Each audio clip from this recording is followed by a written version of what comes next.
Hello everyone, this is your instructor Syed Mahfuzur Alam. Welcome to your first lecture of Management Accounting course, Accounting 202. So in this first lecture, I'm going to introduce you chapter 1, which is basically an overview of what management accounting is, what it does, and how is it different from your financial accounting. So there is nothing much like computations for this chapter. It's just the introductory chapter. So basically what we're going to see here is to understand how management accounting functions within a firm. How does a manager work in terms of management accounting jobs, the key functions of it, and the key difference between financial accounting and management accounting. So let's start with the thing, which is management accountant, what it does or who is management accounting. So to answer this question, first you need to recall your memory about a managerial functions.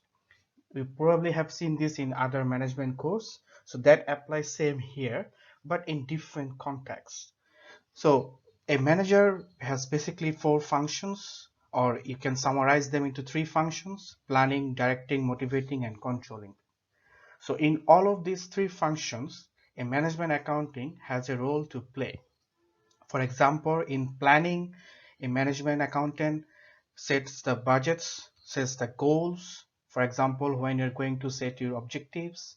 In directing and motivating, the management accountant, motivate the employees, provide the guidance to the employees under his or her supervision. And in controlling, a management accountant looks after and monitor what's going on. Is everything on the right track as we plan here in terms of our budgets and cost planning? So that's the key jobs of a management accounting. So let's look at these functions more clearly. So in terms of planning, the management accountant identify different alternatives. For example, he identify what options that he or she should go for in terms of setting the sales target, sales budget, productions, whatever it is. Then select the best alternative and develop the budgets to assist the organization to progress ahead or achieving the objectives. Then it comes directing and motivating. It's about to deal with your employees. After you set your plan, and budgets and objectives and goals, whatever it is, you have to inform your employees, you have to direct them, you have to motivate them. It's not like just putting some numbers for them, like you have to achieve these targets, you have to make this amounts of sales, you have to produce this amount of units. However, to do so, you have to make them and engaged with your organization objectives, and that is what management accounting is all about. So you can monitor their performance, you can set their own targets, you can align their targets with your organizational targets so that your jobs remain same within the budgeted activities. And then it comes about controlling. So controlling, as I've said already, is about monitoring the activities. For example, if you have set your budgets, let's say for your sales targets for the next quarter, then in controlling function, a management accountant, what he or she does is he monitors whether everything is on the right track or not, whether your employees are following your guidelines and following your principles or not. If not, then you rectify them. If something goes wrong, you have to rectify them. So that is all about the key functions and key activities of a management accountant. And this is not different from a general manager. This applies to every and all managers. However, given the different contexts of the organizations, you may encounter different situations. But the basic objectives or basic activities, they remain same for all management accountants. Now let's look at the key difference between financial accounting and management accounting, which is the key takeaway from this chapter. If you recall your memory from your accounting 201 course, so you remember in accounting 201 you have been taught to record the transactions, like those debits and credit things. You recall your memory for preparing the balance sheets, income statements. Those things are quite different in management accounting. Management accounting, we are not going to do those debits and credits. So that puts us some relieving position if you are not liking financial accounting. The thing is, financial accounting, we prepare those statements only for external purposes, although we use it internally. For example, when you go for financial performance evaluation, ratio analysis. However, that's the main users are the external people. For example, the investors, the banks, the lenders, the shareholders who are the owners of the firms. But in management accounting, the key users are the internal. Why and who are those?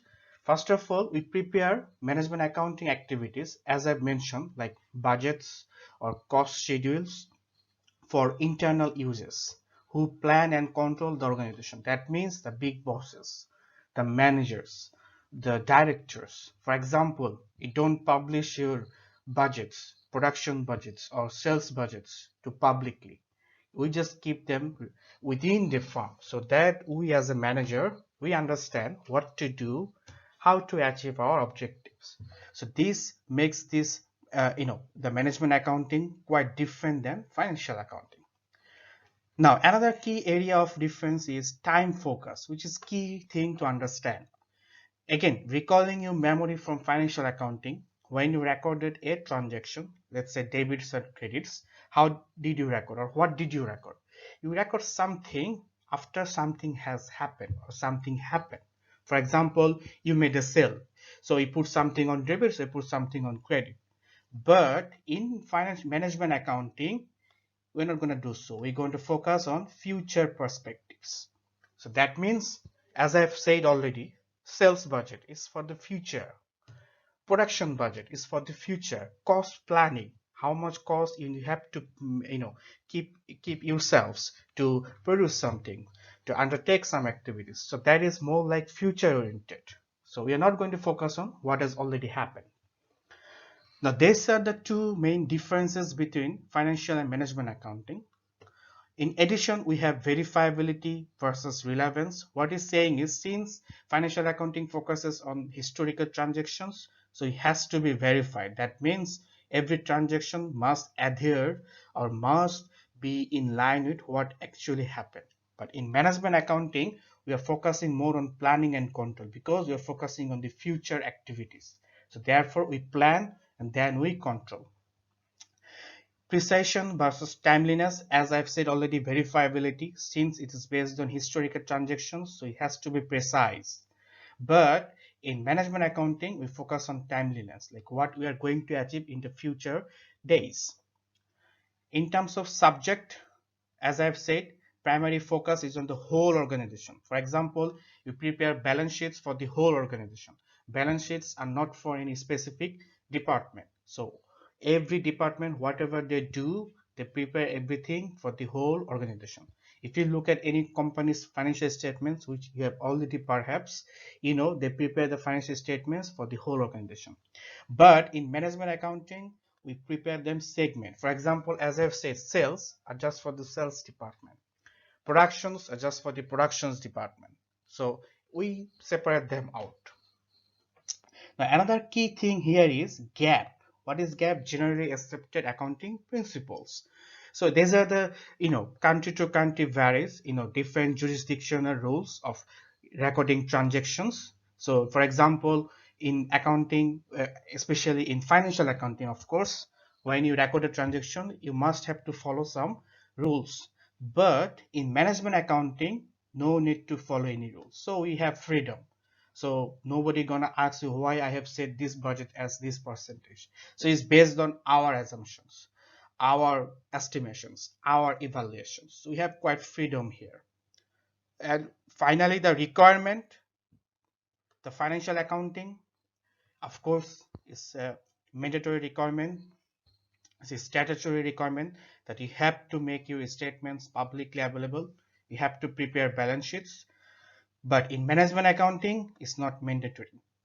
So again, The question is then why should you do this? That's the main thing that we are going to learn. Why we have to prepare budgets, why we have to prepare our cost schedules. So this is the thing. Although it's not legally bounded, but it is inevitable for a firm. So that is why we are going to learn different techniques and maneuvers about preparing budgets, preparing cost schedules in this course. So this is the basic difference about financial accounting and management accounting. If you don't like debits and credits, then of course management accounting has a lot more to do it, and it has more relevance to organization. Something in financial accounting, as I've said, is based on GAAP, which is rules we cannot explain. But in management accounting, everything is explained, everything is justified.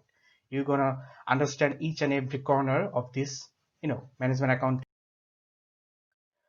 And finally, to close things up for this chapter, this is the key functions of management accounting. So that's how a management accountant or a manager, undertakes the activity. This is a cycle of activities: planning, motivating, controlling, and again controlling. So as I've said, after you implement your activities, as you planned ahead, you motivate your employees, you measure their performance, and comparing actual performance to the planned performance. This is the part of job. For example, if you have set a production budgets for a certain amount of units, if they are not achieving it, then you find out why they are not achieving it, and then you rectify your mistake. So it's a cyclical process.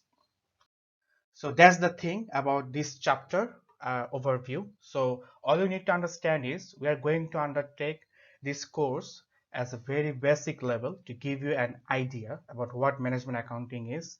And the good thing is this management accounting, this course has relevance to every areas of other course. So it doesn't matter you are going for HR, you're going for operations, marketing, MIS, whatever it is, it has relevance to every area.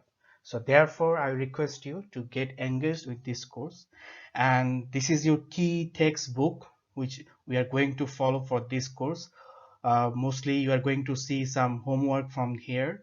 So from the next chapter, you will see cost accounting, and then we'll go for budgeting, and finally we'll end up with, performance measurement and relevant costing. So that's how this course is going to be structured. Thank you, everyone.